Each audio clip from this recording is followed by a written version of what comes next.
రోజంతా మా ఇంట్లో ఒకటే ఛానల్ రన్ అవుతూ ఉంటుంది. అది మా బుడ్డదానికి సంబంధించిన ఛానల్. కోకోమెలన్ అని, రైమ్స్ అని, ఒక్కరిని కూడా ఒక టీవీ చూడనియదు. దీనికి ఎట్లయినా సరే కొంచెం డైవర్ట్ చేయాలి, ఇట్లా బయట తిప్పాలి అని చెప్పేసి మేడ మీద ఉన్న చెట్ల దగ్గరికి అయితే తీసుకొచ్చేసాను.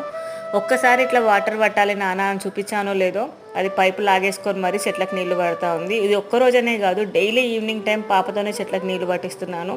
ఇట్లా డిఫరెంట్గా ఏదైనా సరే మైండ్ డైవర్ట్ చేయాలి అనిపించింది. పిల్లలు కూడా హ్యాపీగా ఫీల్ అవుతారు. మేమైతే మేడ మీద చాలా రకాల చెట్లు అయితే పెట్టేసాము. మెయిన్గా ఆకుకూరలు పెట్టాలి అనుకున్నాము.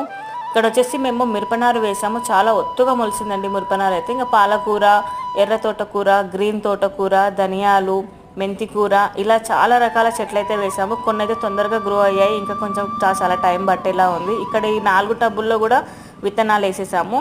దాని తర్వాత ఇక్కడ మేము టమాటా నారు కూడా పెట్టామండి. ఈవినింగ్ వచ్చేసి వెదర్ అయితే చాలా చాలా బాగుంది, వర్షం పడేలా ఉంది అనిపించింది నాకు. Thanks for watching.